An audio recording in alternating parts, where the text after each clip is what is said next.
독재 정권에 맞서 민주화 투쟁하는 것이 빨갱이라면 내가 진짜 빨갱이다. 세계는 음악가였고 예술가이셨던, 그리고 조국 통일을 위해서 끝까지 투쟁하셨던 우리 윤희상 선생님을 존경하는 것이 빨갱이라면 내가 진짜 빨갱이다. 안녕하십니까. 내신빨TV 글럽 여러분 반갑습니다. 진행을 맡고 있는 정진구입니다. 예, 윤병태입니다. 내신빨TV 제작진들이 속해 있는 단체에서 통념적으로 역사문화 기획을 왔습니다. 역사문화 기획 온 김에 저희 내신빨TV에서 좋은 영상 하나 제작하기 위해서 아주 특별한 곳을 방문했습니다. 혹시 윤명태 교수님, 예. 통념하면 혹시 생각나시는 분이 계신가요? 제가 굉장히 싫어하는 그 김춘수라는 시인이 계셨던 곳이고, 그리고 박경희 선생님이 계셨고, 그리고 제가 너무나 존경하는 우리 윤희상 선생님이 살았던 곳이고, 그리고 한분 생각이 그 시인이신 또 청마 유치환 선생님, 유치원님이 계셨고, 그럼 유치진 덕작가님도 출신이고, 많은 분들이 통념 출신인 걸로 알고 있습니다. 저희도 잘 그리고 모르지만. 백석 시인의 애인이 계셨던 곳이죠. 그래서 백석 시인께서 애인을 찾아왔다가 유명한 시를 한 편 여기 풍경에 남겨놓으셨거든요. 혹시 시간 되시면 한번 찾아가 보시고요. 저희들이 이 귀중한 것을 온 이유는 저희 내신빨TV 컨셉에 딱 맞으시기 때문에 윤희상 선생님에 대해서 좀 더 자세하고 정확하게 구독자 여러분들에게 좀 알리고 싶어서 윤희상 선생님 기념관을 방문했습니다. 오늘 바쁘신 가운데도 저희 내신빨TV 구독자님을 위해서 자세한 해설을 해주실 선생님 한 분 모셨습니다. 이중로 선생님 소개드리겠습니다. 혹시 자기소개 부탁드릴까요? 저는 이제 윤희상 기념관을 2013년부터 이렇게 운영하고 있는 이중도 팀장입니다. 아마 윤희상 선생님에 대해서는 아마 이런 정도는 다들 아실 것 같은데 기념관이 있는지는 잘 모르실 것 같아서 윤희상 기념관에 대해서 조금 소개 좀 부탁드리겠습니다. 윤희상 기념관은 2010년 3월 달에 3월 19일입니다. 그때 오픈했고, 그리고 2017년 탄생 100주년 때 리모델링을 거쳐가지고 이렇게 지금 현재 운영을 하고 있습니다.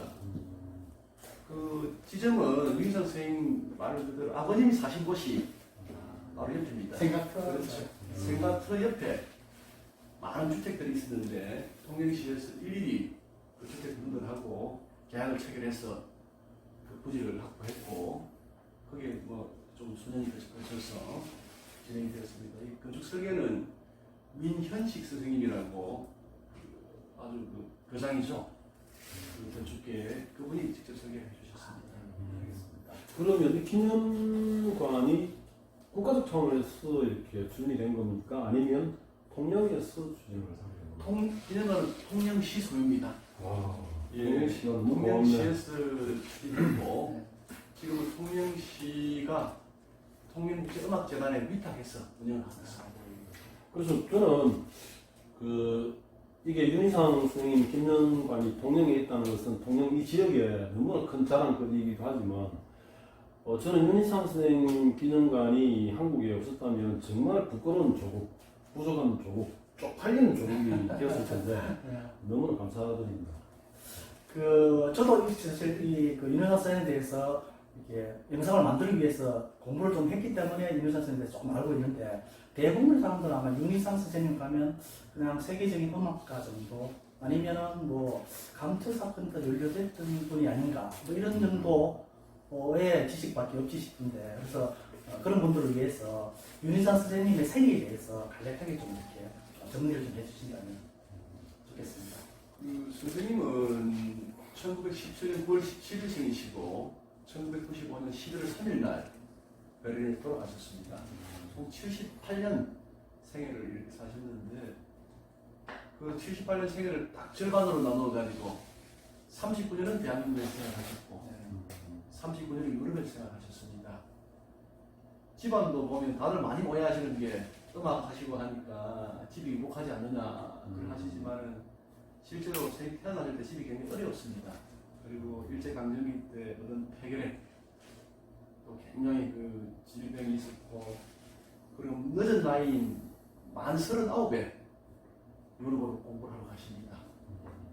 그리고 유럽에 가셔서도 프랑스를 거쳐가 독일에서 체류하시다가 세계적인 그 음악 제가 열리는 다람슈타트에서 7학기 위한 음악으로 명성을 얻기 시작해가지고 66년 도나우 싱엔에서 야기라는 곡으로 큰 명성을 얻고 그 다음 오페라 신청 71년 미넨 올림픽 개막 주편 오페라를 직접 작곡하셨고 독일 올림픽위원회의 위촉을 받아가지고 그리고 음악적으로도 베를린 음대 교수를 지내셨고 뭐 총 117편에 이르는 정말 주옥 같은 작품을 세계 무대에 발표하신 그런 세계적인 거장이라는 면이 하나 있고 두 번째로는 보통 예술가들이 정치 연실에 많이 조금 특히 음악 하시는 분들은 많이 그리 참여하는 분들이 많지가 않아요. 문화가 좀 많은데 거기에 비해서 선생님 같은 경우는 한쪽 손에 세계적인 거장으로서 음악을 이렇게 지셨고 또 다른 손에는 민족이라는 문제를 항상 평생의 화두로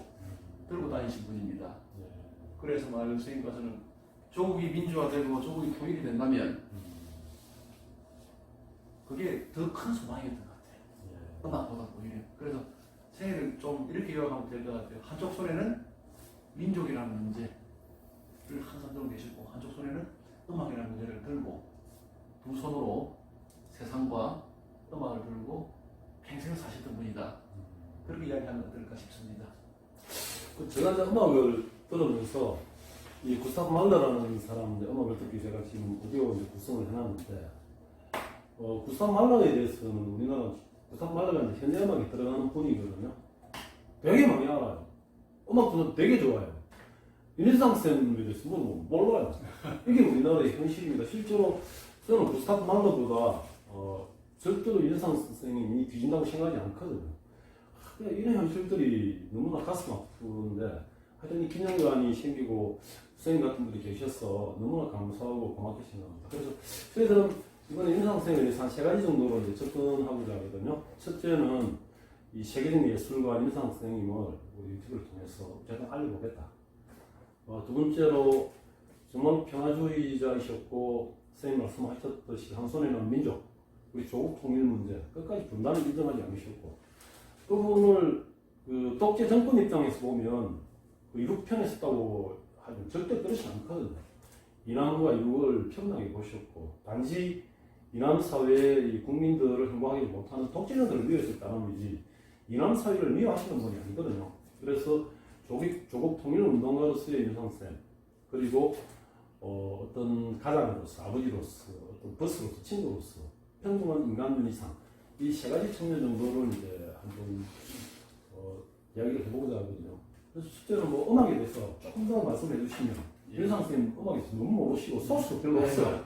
아마 최근에는 LP하나 구하는 게 꿈인데 없어요. 아마 알 수가 없어요. 윤상 선생님이 그렇게 대단한 음악가임에도 불구하고 아마 이 그 남한 내에서는 뭐그 간첩이다, 네. 침묵 인사다 이런 그 이념적인 굴레가 세워지다 보니까 그동안 윤상 선생님에 대해서 언급하는 자체, 음악 자체도 이렇게 하지 못한 금기시되는 그런 상황이 있었기 때문에 그렇지 않을까 네. 생각을 하고 있고요. 또 윤상 그 선생님 음악이 세간의 평가는 되게 좀 난해하다, 어렵다. 뭐 실제로 어렵습니다. 또 연주자들도 예, 연주하기도 좀 어려울 정도로 좀 맞습니다.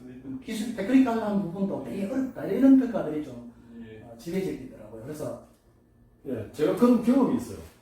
그 구스타프 말러 음악을 이제 저는 마지막으로 한번 들어보겠다 하면서 말러 이제 경북 8번을 들어봤거든요. 그 말러 음악도 어렵거든요. 그런데 말러는 한뭐 10분 정도 들으니까 귀에 들어오더라고요. 그리고 서서히 이렇게 빨려들기 시작하는데 윤희상 선생님의 CD를 제가 하나 보였어요. 굉장히 한 20년 전쯤 됐다. 제목도 생각했는데 그래서 내가 존경하는 선생님 음악을 내가 한번 들어봐야지 하면서 들었는데 10번, 20번 한 달 들어도 이해가 안 돼. 그런 적이 있었어요. 네, 그래서 그 윤상 선생님의 음악 세계에 대해서 좀 예. 쉽게 이해할 수 있도록 예. 설명을 부탁드릴까요? 사실은 선생님께서 유학을 늦게 가십니다. 아까 말씀드렸듯이 우리나라 40에 떠나셔가지고 파리 국립고등음악은 1년 하시고 이제 스베린 음악대학 하시고 이제 다름슈타트라는 그 현대음악의 실험장 거기에 작품을 발표하면서 국제무대에 두각을 보입니다. 스승 음악이 유럽 사회에 처음으로 이렇게 딱 발표됐을 때 유럽에서는 이렇게 이야기를 합니다. 동양에서 도인이 나타났다는 이야기를 합니다. 왜냐하면 그 시기 유럽 음악은 가벼운 머리에서 노는 실험으로 점철되어 있는 시기입니다. 존 케이지라든지 그런 시절 그죠. 그 선생님 같은 경우는 그런 머리에서 노는 그 실험적인 세계보다는 동아시아적인 그런 정체성들. 그래서 뭐 침청 같은 거 예를 들어 동아시아 신화 아닙니까 우리 그죠. 네. 그런 동아시아적인 정체성을 콘텐츠를 가지고 유럽 음악이라는 그 그릇에 담은 게 스윙 음악이 많습니다. 그래 처음에는 스윙 음악 이런 이유는 딱 한 가지입니다. 일단은 유럽인들이 한국이라든지 이런 동아시아에 대한 콘텐츠에 많이 약합니다. 우리 동양의 정서를 잘 이해하기 어렵죠. 그렇죠. 네. 그래서 윤희 선생의 음악을 많이 연주한 쪽이 유럽도 있지만 일본이 많이 연주를 했거든요. 우리 일본은 조금 유럽을 우리 동아시아적인 정체성을 가지고 있으니까 이해하기가 좀 쉽죠. 이해하기가 쉽죠. 그래서 일본에서 윤희 선 음악이 많이 연주되는 계기가 됐을 겁니다. 일단은 유럽인들 자체가 동아시아에 대한 좀 지식이 좀 빈약했고 그리고 이제 윤희 선생의 음악을 결정적으로 작업을 해줬수가 주요 음향 기법입니다. 그 주요 음악 기법은 그 동아시아의 국악에서 악도 되고 그래서 그런 궁중 음악에서 가져간 기법입니다. 그 기법을 유럽인들이 잘 이해를 못해요. 그래서 윤 선생님 곡이 듣기도 힘들지만 연주도 연주가 굉장히 어려워합니다. 이게 금은거나 뭐 가양 연주 기법을 그게 맞습니다. 도입을 했다 그러더라고요. 맞습니다. 우리 농형 기법이라든지 우리만이 아는 유럽인들은 이해를 못하는 유럽인들은 연주를 할 때 음표를 정량적으로 무게를 따라서 연주를 합니다. 그렇지만 아시아적인 요소에서는 그런 부분이 많이 무시가 돼요. 그래서 좀 아시아적인 악보로 만들기도 힘들고 표현하기 한 부분이 있습니다. 그래서 이제 선생님께서 처음에는 말 그대로 유럽의 형식에다 동아시아를 담았지만은 어느 정도 다니까 동아시아를 담기에는 유럽의 형식이 좀 부족하다. 그래서 국악의 기법들을 가져와서 만든 게 주요 음향 기법입니다. 합톤, 이런 부르는 하우포드 톤 기법. 그래서 유희상 박사 논문에 거의 대부분이 나옵니다. 그 정도로 전 세계 충격을 준 기법입니다. 그 기법 자체를 연주자들이 이해를 못하고 접근하니까 아마 연주의 지옥. 초창기 연주자들이 네, 너무 힘들어갖고 힘들지요. 뭐 민산 선생님한테 뭐 항의하고 그렇죠, 맞습니다. 거부한 너무 그런 힘든. 직접 연주를 이렇게 하면서 이렇게 할 수 그렇죠. 있다는 걸 그렇죠. 시범을 보여주셨잖아요. 맞습니다. 그 이런 생각이 들거든요. 이제 뭐 세계화, 월드화라고 해가지고 특히 이제 식민지를 당한 우리나라 같은 경우에는 이 세계화가 뭐 유럽화 되는 것 혹은 유럽을 흉내내는 것 이런 것들 굉장히 많거든요. 실제로 이제 바라동에서도 홍승남 선생님 같은 경우에 좀 뜨잖아요. 이유가 뭐냐면 한국에 굉장히 훌륭한 화가들 있지만 기껏 그들은 서양 화가들 흉내내는 정도에 먹는다. 그 내용이 형식을 규정한다는 철학적 그게 좀 테리가 있잖아요. 그런데 홍성남 화백 같은 경우에는 또 형식이야 서양화 기법이라는 그런 걸 따르지만 실질적인 내용은 한국의 역사와 문화를 담고 있다. 그래서 홍성남 화백을 가장 쳐준대요. 선생님도 비슷한 거 아니에요. 이 서양 음악 형식들을 비록 빌었지만 그 내용들 컨텐츠는 이 동양적 정서 그리고 선생님이 가장 깊이 있게 이해하고 계시는 한국적 정서 이런 것들을 감안했기 때문에 세계적인 음악가가 되었던 것 같아요. 유럽 음악도 흉내냈으면 안 됐으려고 생각합니다. 맞습니다. 그래서 선생님께서 하신 말씀이 있습니다. 저는 인터뷰 기사 중에 제가 기억하고 있는 게 뭐냐면 가장 지역적인 것이 가장 세계적이다. 예. 그 말씀 그 말이 오래되면 근데 이걸 중요한 거는 지금은 우리 아시아가 힘 있고 하니까 유럽에서 넘어가주지만 미니스한테 시절은 아니거든요. 진짜 우리나라는 진짜 오리엔탈리즘이 전혀 영광이 있는 네. 가난하고 못 살고 그렇죠. 그 정치적으로는 독재 시절이고 그들은 사실은 그 유럽 가서 한 달 배워가서 그거는 이거 하느라 하라고 우리 팔아보고 살 때입니다. 맞아. 그리고 오히려 그 유럽 심장부에서 당당하게 동아시아가 이럴 것이다. 그렇게 던졌으니까. 지금은 던질 수 있지만 그 세월 그 50년대 그게 그 시간의 어떤 연근법이라고 그걸 따져봤을 때 그 당시 한국적 수준 서양인들이 바라보는 그 동양에 대한 어떤 동양의 오리엔탈리즘 이걸 다 르네상스인 거예요. 정말 대단한 분입니다. 대단한 분이죠. 용기가 저 개천에서 용이 나는 그런 거죠. 저기서 봤을 때. 맞습니다. 네. 대단. 어쨌거나 어떤 윤유한 선생님을 재조명하면서 그분이 작곡했던 음악들도 우리나라 특히 뭐 우리나라뿐만 아니라 동양에서도 많이 좀 연주돼가지고 좀 공유했으면 좋겠다. 그래서 뭐 우리나라 교육이라든지 어떤 언론이나 이런 데서도 좀 많이 연주됐으면 좋겠다. 어렵긴 하지만 일반인들이 이해하기에는 좀 많이 접하다 보면 또 이해할 수 있는 것이 있다고 생각하거든요. 좀 이루어졌으면 좋겠다는 그런 바람이 있습니다. 두 번째로 넘어갔을 때 음악가로서도 대단한 훌륭했지만 보통 예술가들이 현실 정치하고 이렇게 약간 거리를 두고 삶을 사는 게 보편적이잖아요. 현실 정치에 몸을 담아버리면 자기 의도하고 다르게 다 왜곡되는 경우가 되게 많기 때문에 뭐 그게 또 싫을 수도 있고 또 뭐 여러 가지 이유 때문에 현실 정치 문제에 대해서 발언은 다들 사물과 활동 자체도 거의 안 하는 편인데도 불구하고 윤회상 선생님은 좀 민주화운동에도 좀 관심이 있었고 특히 이 분단에 대한 이해도 계셨기 때문에 통일운동에 대해서 많이 좀 노력을 하신 걸로 알고 있습니다. 그래서 윤 선생님이 그 민주화와 통일운동을 하게 된 계기랄까 또 그런 어떤 활동을 하시는지에 대해서 좀 설명해 주시죠. 선생님은 그래도 사회라는 문제하고는 뗄래 뗄 수 없는 관계였습니다. 일제강점기 때 말 그대로 옥고를 치르신 분입니다. 항일운동을 하시려 하다가 체포돼갖고 옥고를 말 그대로 젊은 시절이 일제강점기 때 감옥생활을 치렀습니다. 그리고 사회성이 그때부터 민족 문제에 관심이 많았습니다. 그 시절부터, 청년 시절부터. 근데 이제 일제시대 때 스님께서 이제 말년에 감옥에 가셨잖아요. 일제 말기에. 얼마나 의미가 있었냐면 실질적으로 우리나라 그 유명한 이광수라든가 뭐 이런 유명한 양반들이 좀 이런 분들이 친일로 돌아서는 지점이 1930년 말반이거든요.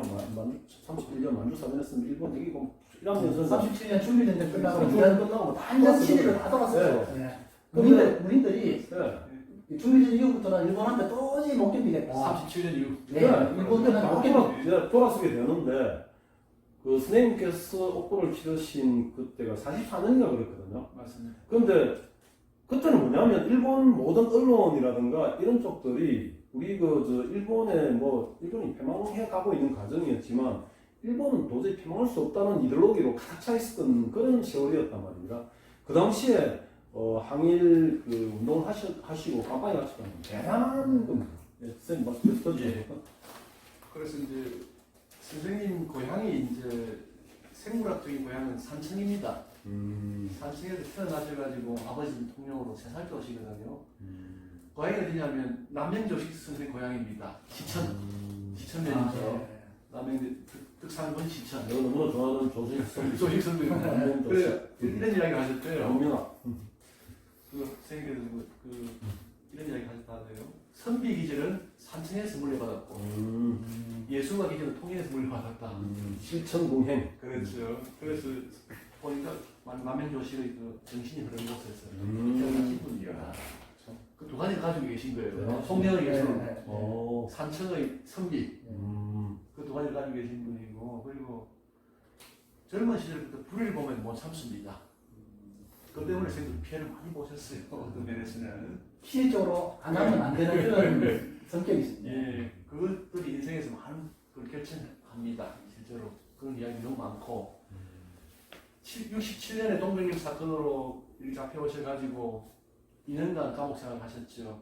1심에서는 무기징역을 선고받으셨고 2심에서 15년, 3심 10년을 선고받고 독일의 조력으로 이렇게 풀려납니다.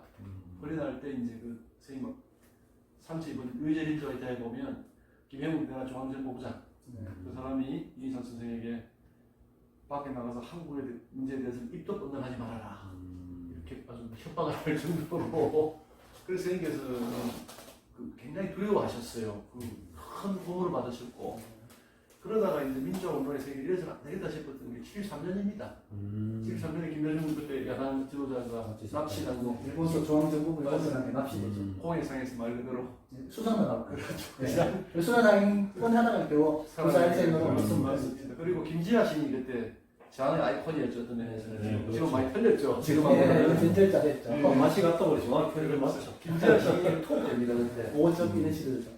톡되는데 그때 김지아 석방운동, 김대중 석방운동을 선생님께서 74년에 일본 도쿄에서 기자회견을 합니다. 저 두 사람은 내가 보기에는 무죄고 정말 저런 비인간적인 납치 살해 이런 그 사고 차리죠 어떤 면에서는 그렇죠. 네. 그런 문제가 다시는 발생해서는 안 된다. 나도 피해자다. 나도 국제적인 국민운동이 없었더라면 나도 목숨을 잃을 수도 모른다. 나도 지금 내가 그런 도움을 얻어서 석방이 되고 이렇게 살아있는데 저렇게 두 사람이 감옥에 가 있는 걸 보고 살해당해 직전인 걸 보고 내가 침묵하는 것은 네 양심에 도저히 견딜 수가 없다 하면서 14년에 도쿄 기자회견을 하시면서 김대중 석방운동, 김지학 석방운동에 말 그대로 국제적인 불을 제마시킵니다. 그때가 선생님께서 한국의 민주화에 대해서 큰 관심을 가지게 된 계기라고 저는 보고 있습니다. 그리고 독일운동에 대해서는 네. 선생님이 이제 결전쟁이 선언이 아주 87년에 그때 마인지 신문하고 내가 이 고혈 말 그대로 폐결에 심장병 고문혈증을 안고 70을 넘었다. 내가 살면 얼마 더 살겠노? 내가 살아있을 때 남가국이 휴전선에 모여가지고 그때 38선을 부릅니다. 38선에 모여가지고 우리 민족이 다 부를 수 있는 노래, 비정치적인 노래들, 민요 같은 것들 우리가 남가국이 공연할 수 있는 노래를 가지고 음악회를 하자. 그게 내 소원이다. 그게 이제 휴전선에서 음악회는 좌절되고 90년에 분단 이후 최초로 남북 음악 교류로 성사됩니다. 그래서 서울에서 평양으로 판문점을 통해 가서 음악회를 하고 평양 팀 다시 서울에서 판문점을 통해 와서 음악회를 하게 됩니다. 90년 범인년에서도 됐겠죠. 그렇죠. 예. 그때는 이제 그 평양 대신에 그런 범민년 음악회고 서울에서 대신에 그런 서울 송년회 반. 그때 그 준비 현장을 유 선생님이 맡으신 겁니다. 그죠?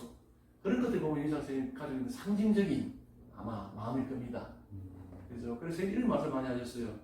이데올로기는 그냥 변한다. 그런 스쳐가는 구름 같은 것이다. 그럼 민족은 푸른 창공처럼 영원한 것이다. 라는 말을 많이 하셨어요.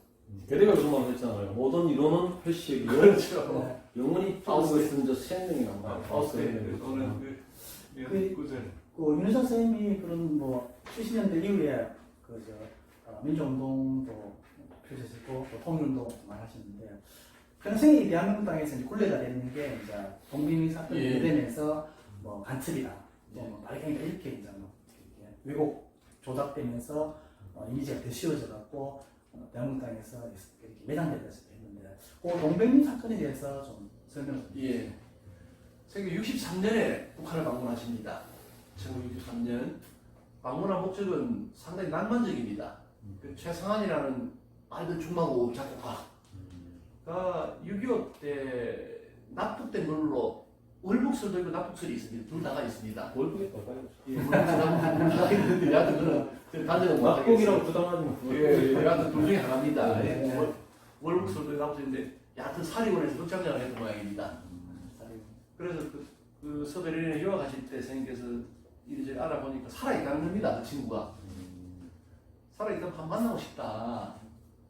그래서 그런 아주 강한 욕구를 느꼈고 우정에서 오는 두 번째로 선생님 음악에서는 미술이 결정적인 역할을 많이 하십니다. 그중에 백화라든지 그런 고미술도 굉장히 조예가 있으셨어요.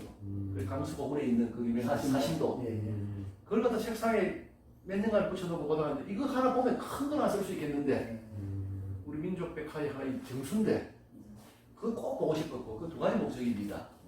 그래서 한 일주일 정도 북한을 방문했고 거기서 사신도도 취재하고 그리고 최상현 친구를 만나봅니다. 한 사흘 정도 만나는 걸로 제가 알고 있습니다. 그 돌아오고 와서 아무 일도 없었는데 일주일에 동백림 사건이 터진 겁니다. 그때 대사관에서 직원이 이제 서베르린으로 옵니다. 왜냐면 그때는 동독 그 북한에 베르린이 있습니다. 그렇죠. 경계죠. 그렇죠. 예, 그래서 서베르린은 서독영도, 예, 예. 동백은 동백영도인데 서독 우리나라 대사관 보원에 있습니다. 그때 그죠? 서독 임시수도 보원에 네, 있습니다. 원이죠. 보원에서 대사관 직원이 와서 선생님 호텔에 박정희 대통령 친서가 와 있습니다. 친서 편지가 거짓말. 그래서 그 유인하기가 수법이죠. 아, 예. 그래 그럼 가보자. 호텔에 가니까 친서가 없는데 대사관에 있습니다. 대사관 갑시다 된 거예요, 그죠? 그래서 이거 좀뭐 대사관 오니까 친서도 없고 뭔가 분위기 안 좋은 겁니다. 거기서 일단 신문을 받으시고 그래서 이런 얘기를 합니다. 혹시 중요한 건 이 그때 상하이 재미가 있습니다. 이렇게 잘 모르시는 게 대상한 직원들은 그때 거의 전수조사를 했습니다.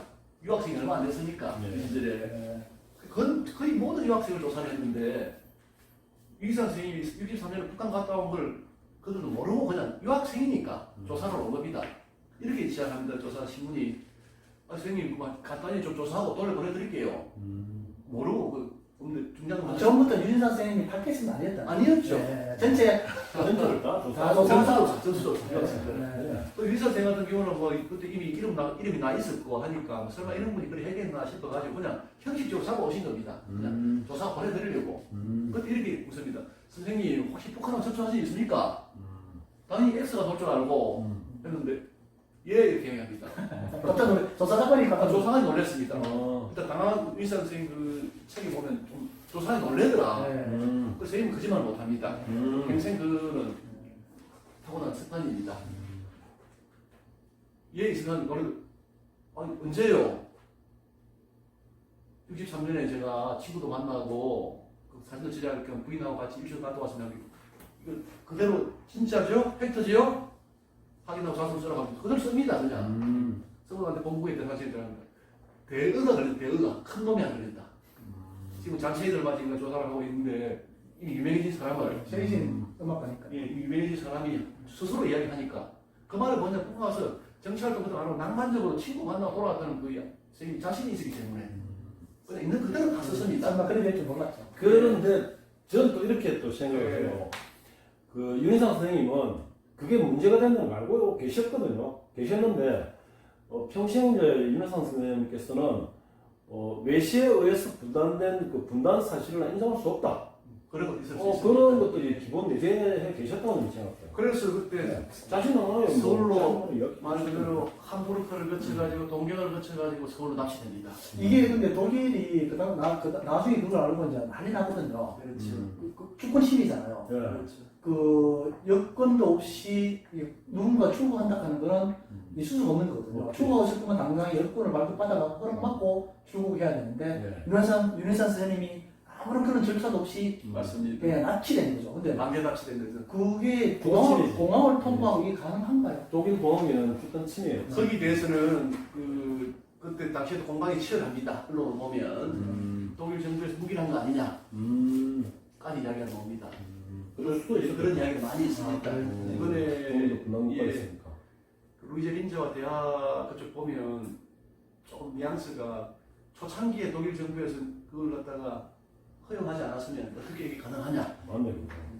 그런 학생도 많이 있습니다. 예. 아직까지 멤버가 밝혀진 건 그렇죠. 항상 하는 말 아직 그런 거는 조사하기 쉽지 않죠. 그래서 정리를 하면 초창기에는 스톡 정부도 어느 정도 무기를 했다가 나중에 국제적 문제가 커지니까 그러니까 이제 문제를 한국은 안 하게 받았다. 그런 설도 많이 좀 있습니다. 그러면 이제 뭐 유명한 음악가 이런 분들이 이제 뭐 들고 문제를 일어나죠. 하고 예.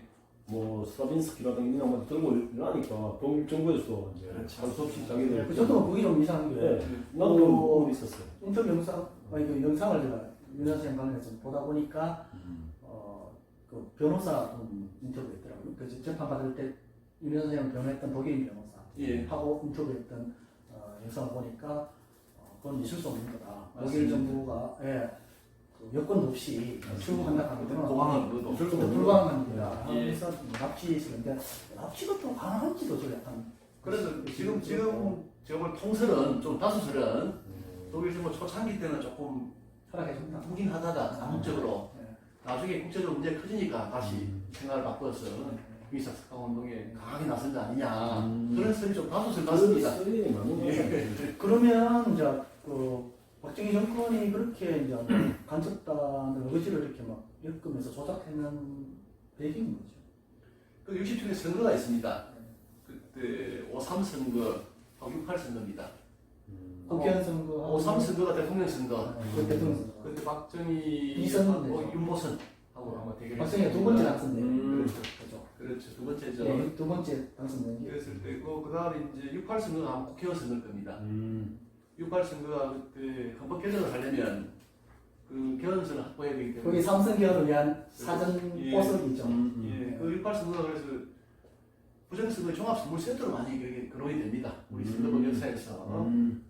그때 그 4.19 때처럼 뭐 중학생까지 들고 갈 정도까지 그렇죠. 아마 여론이 네. 격화된 네, 것으로 알고 네. 있습니다. 그 여론을 다른 데로 조금 턴하고 싶어가지고 간접다 사건 동맹이 사건이 아마 기획된 거 아니냐. 네. 그런 멋있고 이런 멋있다고 이야기하더라고요. 박정희가 이제 경제개발 그 5개년 계획이라는 것들은 일본 거 뺏기고 뭐 아주 조달했다고 이야기하더라고요. 실질적으로 뭐 다 알고 계실 거예요. 그 미국 애들이 이제 그 군사 기지로서의 한반도 위치의 중요성을 이제 가지고 경제 계획을 다시 해줬다고 그러더라고요. 네, 맞아요. 그런 맞습니다. 이제 네. 알고 계시잖아요. 그죠? 네.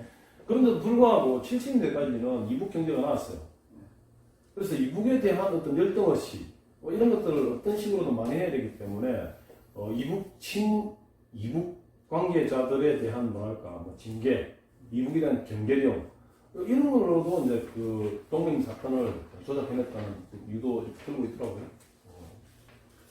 박정희가 경제개발 5년에서 해서 뭐 우리나라 경제를 굉장히 뭐 발전시켰다고 이 보수 사람들 주장하는데 성공. 실제로는 케네디 참모들이 네, 대한민국 경제를 어떻게 발전시키는에 대한 논의 중에 한국을 이렇게 이런 식으로 경제를 발전시키면 좋겠다는 그런 전체적인 틀을 따면서 집행했다는 뭐 거죠. 지금이야 뭐 한국이 미국에게 뭐 경제적으로 도움을 많이 주지만 경제적으로도 뭐 적나라하게 많이 알리지만 우리가 그 당시 처음에는 그 2차 대전 이후에 냉전 체제 하에서 그 이남 사이에 가지는 가장 중요한 그 의미는 뭐냐면 미국의 군사 기지로서 역할이었거든요.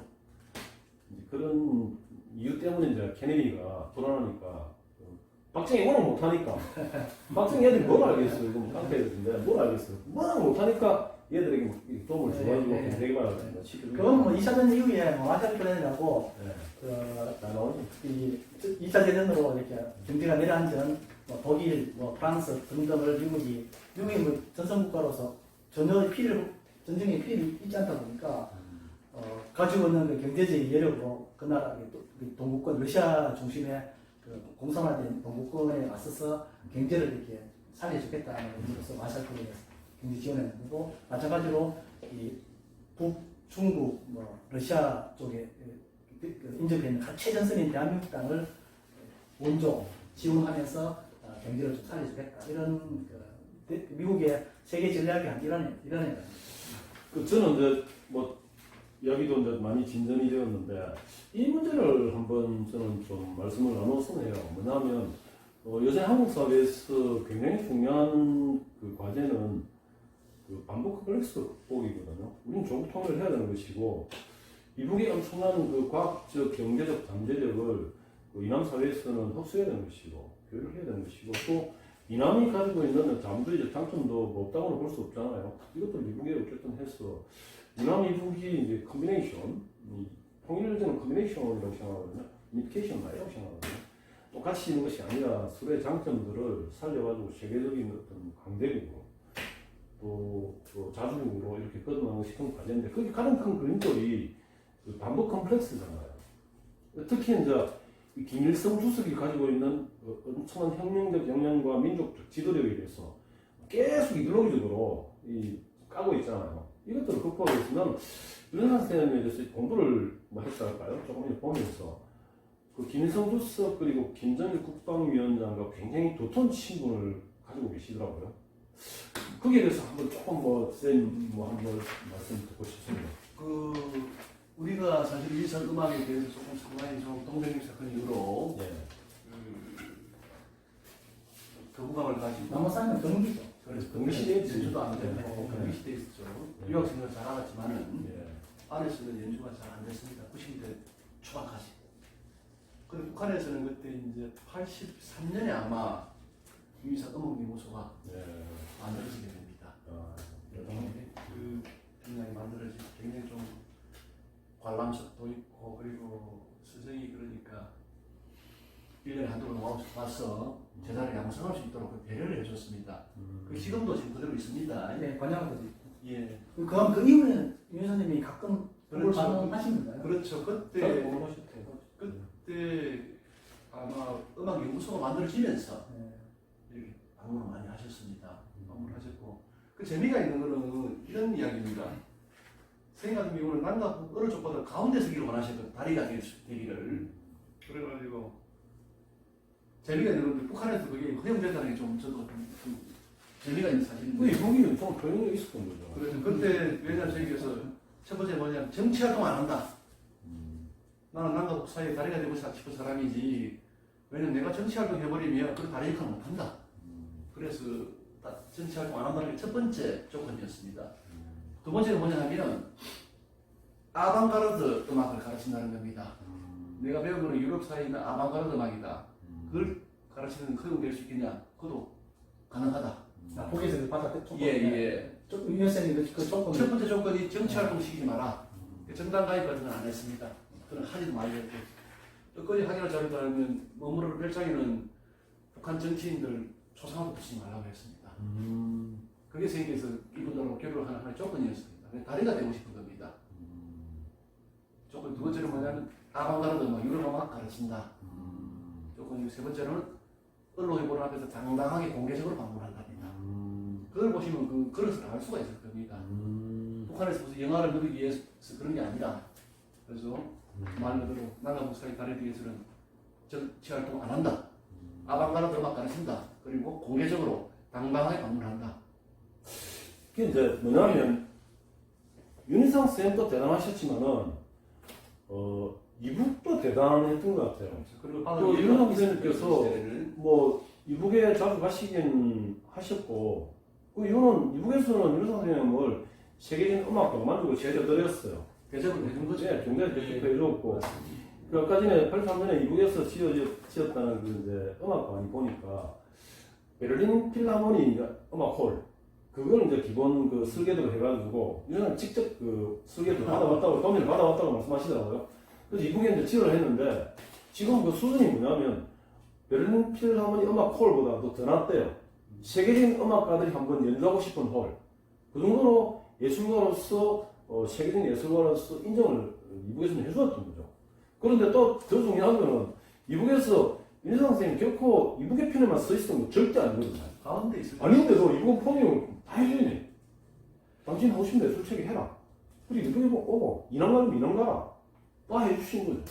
그게 이제 김정일, 김일성 주석의 어떤 예술가에 대한 배려, 민족을 사랑하는 어떤 예술가에 대한 더 큰 배려였기 때문에 김주석 그리고 김정일 위원장과 티나지 않았나 생각이 들고 아들이 그 보니까 미국에서 영화 공부를 했더라고요. 아드님이 다큐멘터리. 네, 공부를 했는데 적극 지원을 해주었고 또 이제 윤혜선 선생님 말씀하셨다고 너는 이제 미국에서 왔고 뭐 이번 이남에 가기 힘들다. 다음 깜빵에 가야 안 된다. 그래서 뭐 거기서 뭐 공부할 겸 해서 저기 결혼해서 뭐 이렇게 해라 하니까 피바람과 그렇게 공연을 했던 그 무용수라고 이야기하더라고요. 맞습니다. 타고난 미녀, 뭐 한경도 출신인가, 뭐 남만 미녀, 그런 데 해가지고 혼인을 시켰고, 며느리도 껴줬고, 예술가도 자존심을 지켜주었고, 그리고 뭐 여러 가지 배려를 해주시니까, 보니까 1994년 이제 김일성 주석이 돌아가시고 나서 이게 서신을 보내는 보니까, 정말로 두 분 간의 친분 수준을 제가 알겠더라고요. 그래서 이런 부분들이 우리가 이야기하기 힘들지만 뭐 윤희상 선생님은 뭐 일본 그리고 프랑스 뭐 국제적인 분이잖아요. 세계 여러 또 사상가들을 만나고 예술가들을 만난 분이잖아요. 그분이 한 번씩 치우치고 뭐 이런 분이 아니란 말입니다. 예. 그런 분이 바라봤던 이북에 대한 인상, 이북 지도자에 대한 인상 이것들이 정말 필요한데 이남에서는 굉장히 큰 아직 그 뭐랄까요 뭐 문제가 되겠죠. 이런 것들을 좀 돋보고 싶어요. 그래서 이 기념관이 저는 굉장히 중요하다고 생각합니다. 저도 깜짝 놀란 게 김주석이 뭐 사망했을 때 이렇게 서신도 보내고 이의원 기일 때도 보내신 거 같은데 굉장히 나만의 평가와 다르게 김주석을 좀 대단한 지도자로 평가를 하셨더라고요. 그런 이제 개인적으로 윤희상 선생님과 김주석 간의 어떤 그런 관계 그런 것들에 대해 설명을 해주실까요? 그런데 그 두 사람이 다 거장이니까 두 사람이 다좀 정치적으로 좀 음악적이긴 하는 세계에서는 생각할 때 보면 그래서 재미가 있는 게 비평가가 말씀하셨을 때 가장 비정치적인 사람이 윤희상 선생님 평가하면서 이 남북 정치에 희생이 된 게 이게 참 자기가 아쉽다. 이야기할 때 본인 항상 이렇게 얘기해서 본인 나는 예술가다. 정치인들은 정치인이 야심이 강하기 때문에 남과 복 다른 역할을 못한다. 나는 예술가고 순수하기 때문에 정치적 목적이 없이 남과 복 사이에서 내가 이런 다른 역할을 할 수 있다 했는데 남쪽에서는 말씀하셨듯이 받아들이지 않았고 그래서 그 사람의 세계를 북한 같은 경우는 83년부터 그분이 가지고 있는 생활을 음악적으로 평가할 수 이렇게 할 수 있도록 좀 배려를 해줬고 그리고 이런 일 많이 문제를 삼아요. 왜 그 북한 지도자가 죽었을 때 편지를 보내느냐. 그거는 뭐냐 하면 저는 이런 비유를 합니다. 양대 깡패 조직이 있다. 그런데 그 원수들처럼 싸우던 사람이 만약에 상대 동목이 죽었을 때 그 원한의 차이는 그런 깡패 조직에서조차도 형식적으로 조직하는 그게 사람입니다. 그런데 거기서는 한국에 가고 싶을 때 그래서 음악강도 지어주고 또 제자들 양성할 수 있는 그런 기회를 주고 한 사람인데 그럼 당연히 사람이 돌아가셨을 때 편지를 하는 게 기본 예의 아니겠습니까? 그런 거 있었지만 네. 이제 그 우리 인류학적으로 사회학적으로 그 사회의 수준을 어떻게 얘기하냐면 뭐 예를 들어서 물질적으로 그 제일 잘 사는 사람들과 제일 못 사는 사람들의 평균 그 아니라고 얘기하거든요. 중간층 아니라고 얘기하거든요. 제일 잘 사는 아니라고 얘기하거든요. 최하층민들이 어떻게 살아가고 있는가 그것이 그 사회의 이제 수준인데 그 이북의 최하층으로 살아가는 사람들 예를 들면 교육 문제 기본 뭐 저기 다 해결돼 우리도 다 해결되거든요. 나도 이북에 뭐 가고 했지만 우리도 다 해결돼요. 훨씬 나아요. 그런데 이남 같은 경우에는 쉽게 말해 홈리스라든가 제가 이제 뭐 정치 뭐 후보로 나가봤지만 새벽에 운동물이 나요. 할머니들이 할아버지들이 꽁초를 입고 있고 폐지 입고 있어요. 이게 우리나라 현실입니다. 열심히 살았던 사람들의 권리로서 최소한의 노후가 보장돼야 되는데 전혀 보장되지 않고 있는 것이 현실이거든요. 민주당은 이북에 딱 가보니까 그 전후에 비참해야 될 이북의 현실은 그렇지 않았단 말입니다. 또 이남에서 많이 외국 가지만 뭐 당원들은 잘 살고 당원 많은 사람들은 못 살고 뭐 이런 얘기가 아니거든요.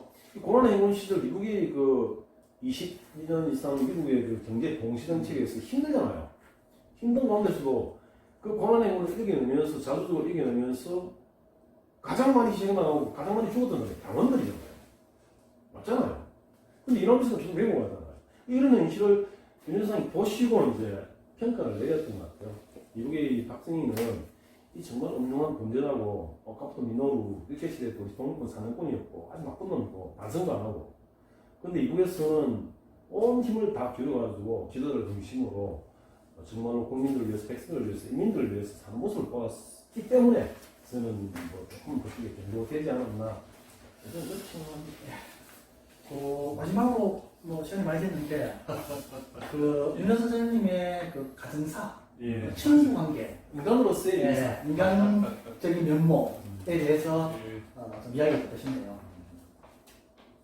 한국에 39년을 사셨고 그리고 이제 유럽 39년 사셨는데 재미가 있는 또 하나 있습니다. 우리 잘 알다시피 음악이면 특히 음악 하시는 분들은 꼴방송에 자기가 가둬야 합니다. 그래서 요즘 뭐 세계적인 음악가 아니라 조그마한 대한민국 교수 자리나 찾아가려면 4살 때부터 음악 보완해서 멘신 받으면서 가야 됩니다. 무슨 겁니까? 예. 그게 음악입니다. 예. 자폐적인 사람인데. 그렇죠. 자폐 실제로 그래서 대인 관계를 해서는 안 돼요. 할 수도 없고. 맞아. 어릴 때부터 그거는 운명입니다. 근데 선생님 같은 경우 재미가 있는 게 파리 가서 그 바꿀 때에도 파리 한인 회장을 지냈습니다. 대단하네. 그 베를린 가 계실 때도 보면 베를린 한인 회장. 경제적으로 좀 공부했다고 얘기하는데요. 어릴 때 그러니까 유학 갔을 때도 좀 유럽하기 그렇죠. 전에는 예. 그래서 관계가 되게 어렵다. 가족들하고 5년 떨어져 있었고 네. 자녀들하고는 8년을 떨어져 있었습니다. 유럽에서. 그런데 불구하고 하이트 맡으셨어요. 파리 교우지를 같이 창간하셨고 네. 파리 갔을 때는 베를린 갔을 때는 베를린 한인 회장. 그때 한인 회장으로 강부들 간호사들 독일도 안 되고 어려운 민원 기획사까지 이룰 정도로 그 바쁜 사람이 그게 선생님 타고난 품성입니다. 이런 품성 연장된 게 민족이라는 문제입니다. 그래서 이게 그 내가 민족의 그 이름을 얻으려고 민족을 하는 게 아니라 말 그대로 파리 가서 보면 파리 안고 지내고 싶고 그게 성품입니다. 그래서 웬만한 장관들은 세상을 단절하고 꼴방에서 모두 이루어 나가지만 이분은 공동체 속에서 모두 가능하시려고 그리고 그때 보면 한국에 있을 때 보면 무슨 포럼에 만들어가지고 부모 모임 만들고 항상 회장하시고 리더십이 참 있으셨어요. 한마디로 보면 그래서 한국에 있을 때도 보면 포럼이라는 단체 만들어가지고 교류하시고 청년 출신들 그리고 파리 가서 파리 아까 말했던 교회 교지 만드시고 베를린 가서는 강북들에서 이런 해결사로 도와주시고 저도 한인 회장도 하셨고 그런 분입니다. 그리고 교감이 참 많으셨습니다. 참 아름다운 분. 많으셨고 또 그 유학 시절에도 보면 고향 분들하고 그 교류를 놓치지 않아요. 그게 그래서 대표적인 뭐 인사 옛날에 보면 아까 그 청말 선생이라든지 뭐 김준 선생, 그 김상욱 선생 그런 분들하고 당연히 그때 활동도 같이 하셨고 친하셨고 그리고 화가들하고 지냈어요. 그림에서 많이 알려진 김학기 선생, 이영노 선생 같은 분들하고 지냈고 그리고 조지훈 시인하고 지냈습니다. 서울에 계신. 예, 시인 조지훈 고려대 교수로 계셨죠. 그러니까 바로 앞쪽에 살았어요. 그리고 53년부터 56년까지 이웃집에 살았습니다. 그래서 고대 교가가 조지훈 작사 인생과 이렇게 난 오늘 정말 많이 배웠어요. 저 같은 경우는 편을 맞아요. 조준训이름 좀 싫어하는데요. 선생님은 정말 폭이 넓었어요. 넓었습니다. 그래서 그래서 그런 생각을 하신 것 같아요. 예, 그래서 그릇이 컸어요. 그래서 김준수 나 정말 싫어하거든요. 같은 연대 아, 김춘수 연대 소리가 동아대 교수였잖아요. 쫓아냈지. 일반들이 쫓겨났어요. 쫓아냈지. 그때 경북대로 쫓아냈지. 제시가 있는 게 어느 책에 보니까 동화책 그 후기에 그 지지를 하기를 못했는데 김준수한테 비례대표 할때 50 시절에 그때 유럽에 갔을 때 유인상을 만났다고 나와 있습니다. 다들 고향 사람이라고. 왜냐하면 비례대표 힘이 있으니까 여자 예. 그 정보 국가 정보를 동원해서 설득해서라도 한 5만 13분 만나자. 그걸 하기는 못해서 책에 그렇게 돼 있더라고요. 그 책에 동화책에 보니까 후기에 그 두 사람이 그만 말을 못했대. 눈물로 둘이 만났습니다. 예. 한 30분. 근데 고향 사람으로서야 만나면 되지. 그걸 꼭뭐 그런 시절이 있지 않습니까? 우리가 그래서 그 시절에 80년대 그만 시절에 좀 그래 두 사람이 그냥 하루 만에 그 책 저자가 적어놓은 걸 보니까 두 사람이 말을 한마디 못해도 서로 부둥키 안 나는 좀 배워야 됩니다. 진짜 좀 편해요. 우리 좀 편하죠. 너무 편해요. 새돌이랑 이러면 너무 싫어하잖아요. 친일분들 너무 싫어하잖아요. 좀 깨워야 됩니다. 그리고 이제 김덕수 씨 같은 분들도 사물놀이 하시는 그 사진도 있고 그 이영희 선생 살아있을 때 그런 분들도 가서 만나고 고은 시인이 또 인사를 좋아했습니다. 지금 우리가 좀 많이 모습이 아웃돼 있는데 그분하고 그런 분들하고 사진도 나와 있어요. 황석현 선생도 인사를 사실 그때 장인상하고 할때 그래도 폭이 넓었어요. 정말 폭이 넓었어요. 나 정말 너무 많이 배웠다. 그리고 핵심이 뭐냐면 선생님 가지고 있는 재능 중에 하나가 인문학적인 펀더멘털이 굉장히 강합니다. 아까 말했듯이 음악 하시는 분들이 그런 게 잘 없어요. 저 인문학 펀더멘털 약한데 유희석 선생님은 그 동양 서양 사상이라든지 그런 인문학적인 그 기본이 굉장히 풍성하신 분입니다. 궁금한 게 그렇게 엄청난 곡을 작곡 하신 분이 시간이 쫓기는 분이 그런 소양을 어디서 쌓았는지 모르겠어요. 야, 정말 나는 유희석 선생님은 이렇게 한마디로 이렇게 하려면 예술도 중요하고 정치 사상도 중요하지만 사람이 가장 중요하다. 사람을 중심에 두고 예술을 추구하신 분. 맞습니다. 예. 사람이 잘 사는 세상을 위해서 음악을 하신 분. 맞습니다. 사실 이분도 좀 전문가시거든요. 밝히나 안 밝히나. 이 표현을 그렇게 해요. 그 의사들은요, 옆집에 폭탄이 떨어져도 모른 척 하는 분들이 하기도 합니다. 다른 경우는. 근데 예술하는 분들도 잘 그렇거든요.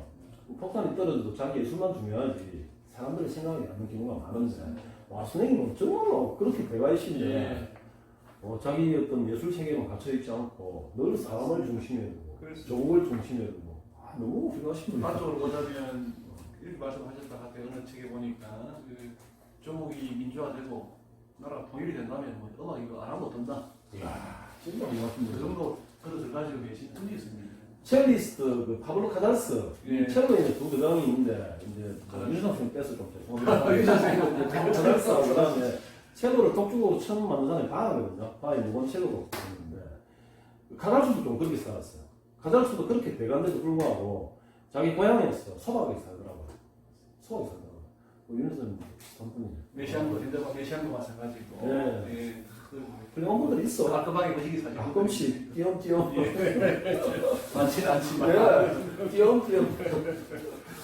예, 뭐 이제 정리를 해야 될 것 같은데요. 예. 마지막으로 뭐 이 우리 내신발 TV를 보시는 구독자분들한테 윤희상 선생님에 대해서 하시고 싶은 말씀이 있으면 제가 그 관광객 오시는 분들하고 안내를 할 때 이런 말을 많이 합니다.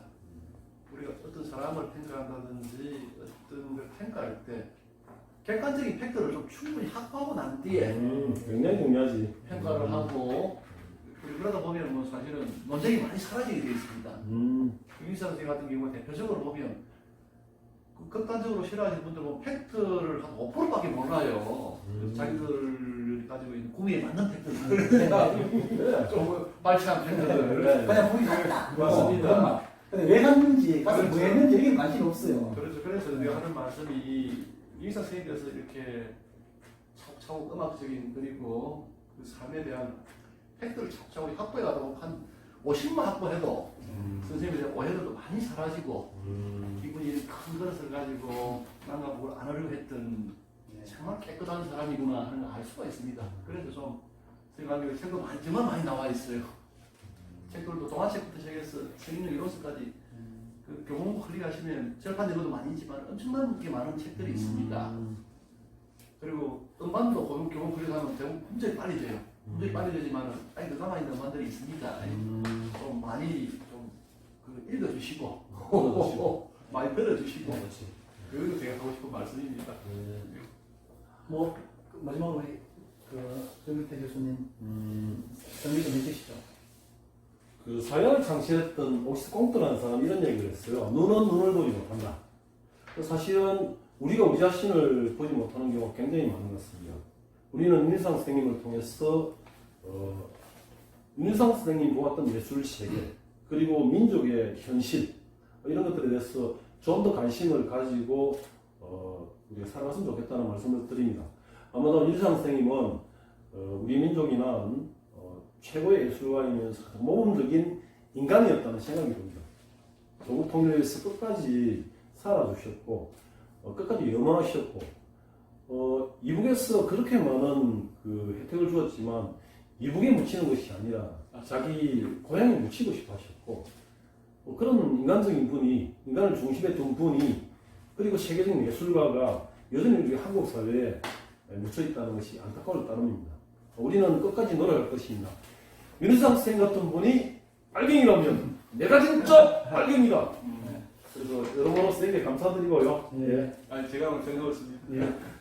그 내전달 TV 윤희상 편을 시청해 주신 구독자분들께 다시 한번 감사의 말씀드리고요. 다음에는 더 좋은 내용으로 찾아뵙도록 하겠습니다. 감사합니다. 감사합니다. 감사합니다.